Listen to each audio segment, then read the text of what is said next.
السلام علیکم ورحمۃ اللہ۔ بسم اللہ الرحمن الرحیم۔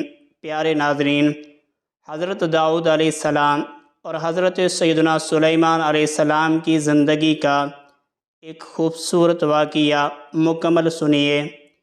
ایک دن دو شخص حضرت داؤد علیہ السلام کی خدمت میں آئے۔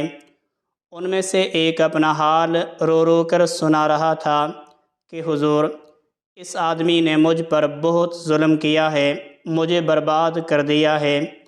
میرے کھیت میں اس کی بکریوں کا ریوڑ گھس آیا اور دیکھتے ہی دیکھتے سارے کھیتوں کا چاٹ کر گئی۔ میرے لہلاتے اور پکی ہوئی فصل کو اس کی لاپرواہی کی وجہ سے میں برباد ہو گیا ہوں۔ حضور، ایک دو بکریاں ہوتی تو میں روک بھی لیتا، یہ تو ایک بہت بڑا ریوڑ تھا، سب کھا گئی میرا فصل۔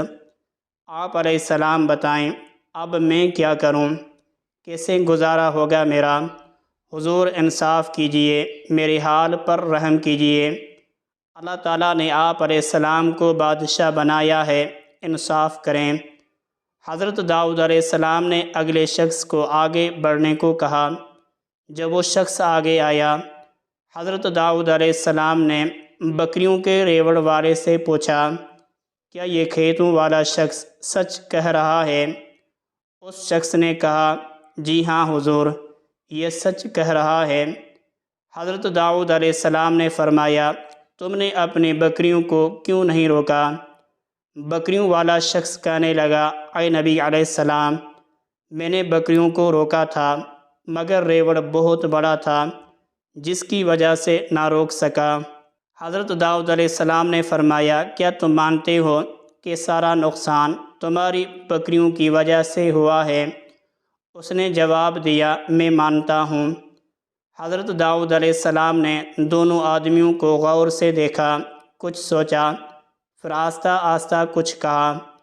حضرت داؤد علیہ السلام نے فرمایا، بکریوں کے ریوڑ کی قیمت اتنی معلوم ہوتی ہے جتنا کہ کھیت والے کا نقصان، لہٰذا یہ ساریاں بکریاں اس کھیت والے کو دے دیے جائیں تاکہ اسے کوئی نقصان نہ ہو اور لاپرواہی برتنے والے کو سزا بھی مل جائے گی۔ حضرت داؤد علیہ السلام کے ساتھ بیٹھے اپنے فرزند حضرت سلیمان علیہ السلام کی طرف دیکھا۔ اس وقت حضرت سلیمان علیہ السلام کی عمر 12 سال تھی۔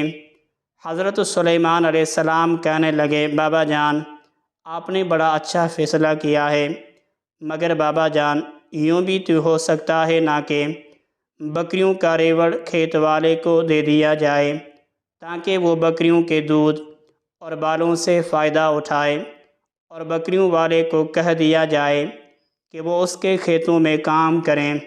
جب کھیت میں نئی فصل تیار ہو جائے تو بکریوں والے شخص کو اس کی بکریوں کا ریوڑ مل جائے گا۔ اس طرح نہ بکریوں والے کو نقصان ہوگا نہ ہی کھیت والے کو۔ حضرت داؤد علیہ السلام کو یہ فیصلہ بہت پسند آیا۔ حضرت داؤد علیہ السلام کی بادشاہت شام، عراق اور فلسطین کے علاقوں میں پھیلی ہوئی تھی۔